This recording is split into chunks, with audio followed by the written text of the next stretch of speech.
Welcome to HDTV. You're now rocking with your boy. Now, this is the thing here. I have another gripe. It shows you that if you're a white quarterback, you could play as long as you want. You could play like forever. I mean forever. You could play to the end of the moon, the end of the world, and all. It's like, dog. Joe Flacco signs with the Eagles. Excuse me. And I think as a backup, here's my issue. All those years that Vince Young was playing and all those years that Vic was playing, like, they weren't allowed to be a backup quarterback and play this long. They had to leave. It was like, okay, your time is done. You got to go now. You know, it's like, wow. You know, it's just disrespectful that black quarterbacks don't get a shot. Tyrod Taylor is probably the only black quarterback who continues getting a shot. I don't know if the white boys like him, they're cool with him like that. I have no idea, but Tyrod Taylor is the only black QB who seems to be able to find a backup role or potentially be a starting role. But the reason the Texans brought Tyrod Taylor there is because he's black. And they're thinking about, well, if we lose Deshaun, we'll have another black quarterback. That's not what it's about. It's about you pick the player that best fits the position, that doesn't matter their color. What it's about is, can they perform the job? Can they do the duties? Can they do what they're supposed to do? And the Eagles, Joe Flacco's getting another chance. When Ryan Fitzpatrick got picked up, I'm like, I don't see what is everybody so enamored with Ryan Fitzpatrick. Ryan Fitzpatrick is a bum. He was a bum with the Rams. He was a bum when he went to the Bills. When he got that money, he was a bum. He was a bum everywhere he's gone. He's the type of guy who will have a raw stretch. His record, he is like 50 or 60 games under 500. So how does he continue to get these jobs, these backup jobs? Joe Flacco, outside of that one playoff run he had, Joe Flacco's career has been trash.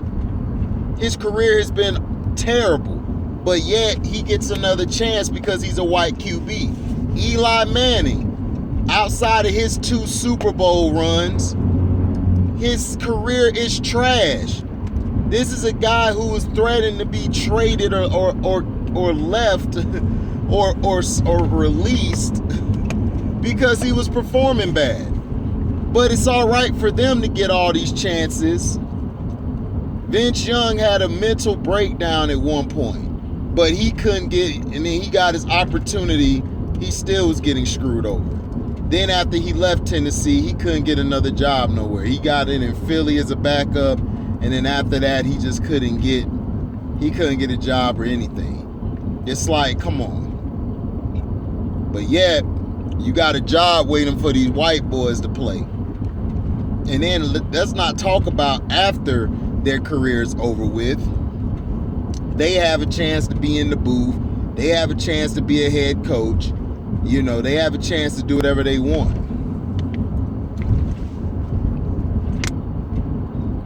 Because they're giving that. They're putting this system where they're allowed to get away with stuff like that and be able to succeed.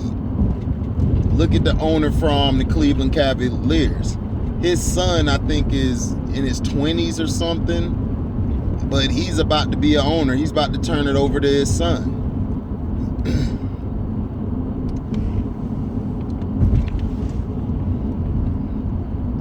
It just goes to show you that the pink folk look after each other, but black folks, no, we got to be divided. We can't be together. If black, you ever notice, even at your job, when you and your co-workers, y'all all black, gather around each other, white folks are already coming over there like, hey guys, what's going on? Like, they're scared. Like, they have a complex in their mind that makes them afraid of us because they know if we band together how powerful we would be. But we're never going to do that. But there's some points where we do band together, but band together as a whole, it would be dangerous. Now, the thing is, I'm upset with the athletes the athletes had a chance to hold these guys' feet to the fire. This is why I don't like LeBrownies. You had a chance to sit out that bull crap bubble and you could have had changes done. Because without you guys, the league's not going to run. And then all y'all had to do was band other brothers together. Y'all would have sacrificed millions, but you would have got something done. NFL players the same way. I don't feel sorry for them getting screwed. Y'all should have had a guaranteed contract a long time ago.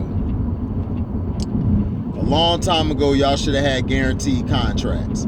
The reason y'all don't have guaranteed contracts is because you guys are too busy wanting to smoke the Mary Jane and have time off.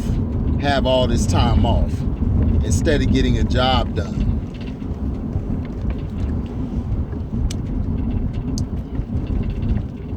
So it's like,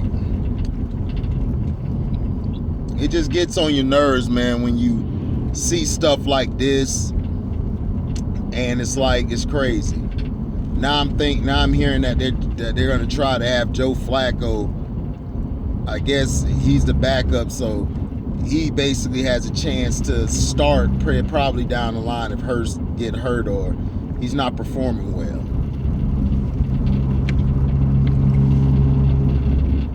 Now, another issue is this.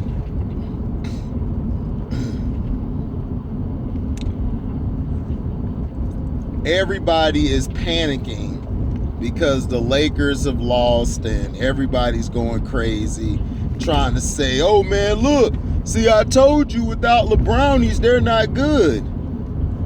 That's not why they're not good. When LeBrownies built the team was built for him. It wasn't built to be built in case he's not there. If you follow me. You guys may not follow me on that. So let me break it down again. The team was built as if LeBrownies is there at all times. But when he goes down with the injury, it's hard for them to play in that system. It's the same thing they talked about with Tim Tebow in football. If you were to go with Tim Tebow in football, right? If you were going with him, how would you bring in a backup quarterback? It's very hard to switch your plays. But to me, it's not that hard. All you have to do is have a package. What I mean by a package is you have a package for when your guy is there and when he's not there. That is what coaches used to do back in the day. They had a package for when a player's there or when he's not there, their star player.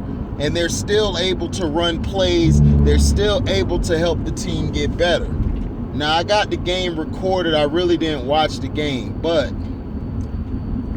this is my issue. This is my issue with it. LeBrownies picked this team. And the problem with him picking this team is he doesn't know how to pick a team as if he's not there. That's how I know if he becomes an owner or whatever, he's going to suck as an owner. Because for one, he's cheap. And then second of all, he's going to try to pick the players. He's not going to know how to pick talent. He doesn't know how to pick talent. He just goes after a guy who's already good or already great where they played at.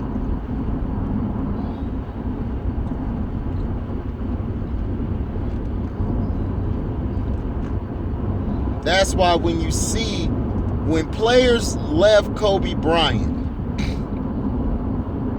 they were not the same.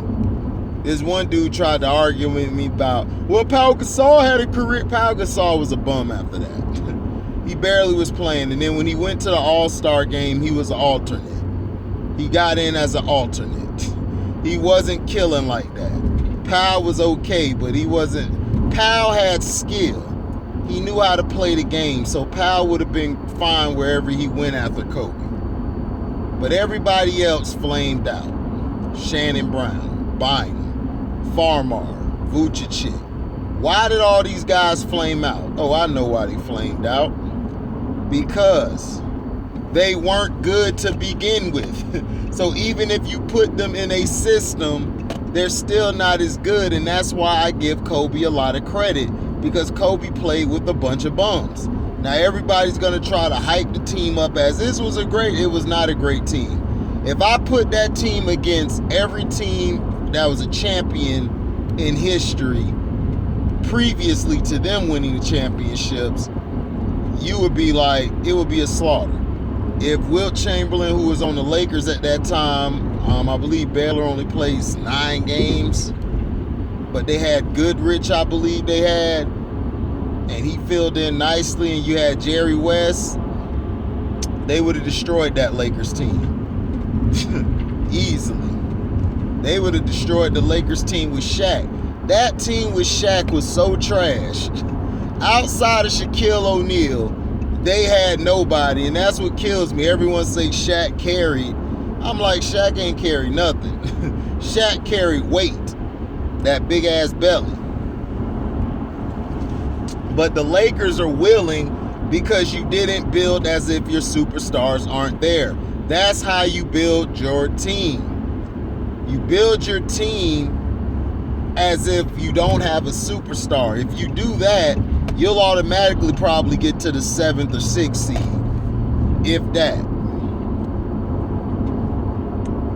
But that's the problem. All LeBron James teams, LeBron blames teams, they have a problem, especially with communication on defense and running sets. And that's because they focus so much on what LeBrownies is doing. They don't focus on the other players and how they could make them better, or how they can help them move without the ball, or even have the ball in their hands. You know, these are very key points that people are missing.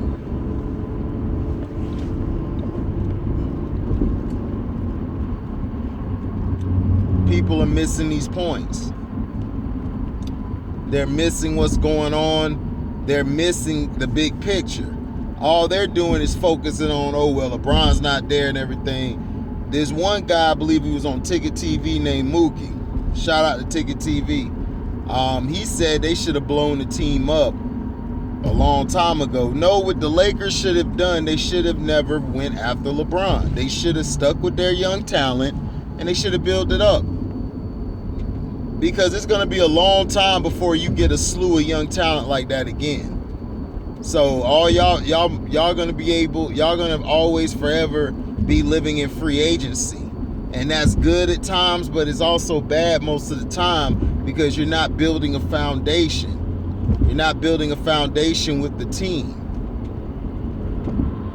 Kobe's teams weren't that talented. They weren't talented, but the reason they were winning is because they had chemistry and they had camaraderie. So if Kobe went down with an injury, they still were winning. You know why they still were winning at that time? Because they built the team as if Kobe was there or not there. That's the difference. That's what Mitch Kupchak did. And then David Stern screwed him. Mitch Kupchak, until this day, want to choke the hell out of him. So that's what I'm saying. That's the reason why they're not performing to their that's why they're not performing to the highest of their capabilities. Because for one, they're in a system that none of them can run. Like it's the most basic system. And then the refs, they're not giving them any calls because LeBron's not there. They'll give them calls here and there, but LeBron's not there, so they like, man, whatever. You know. That's how I look at it. But I don't know. I have no idea. But yeah, it's just the double standard in sports is just ridiculous. I just wish it would be equality. They try to preach equality, but it's not. It's not unity. But unless it's with them, it's fine for their unity. But when blacks get together, it's a problem. You know, they don't want blacks supporting one another, which is agenda based. But they allow the Mexicans to love one another and be with one another, Asians to be with one another. So it's like, come on. You know, Africans and all of them could be together. But black men in America try to unite. Oh no, they stop that. Because they're scared of that. They don't fear those other races, but they feared us because they saw the strength we possessed when we were together. And they saw how powerful we were.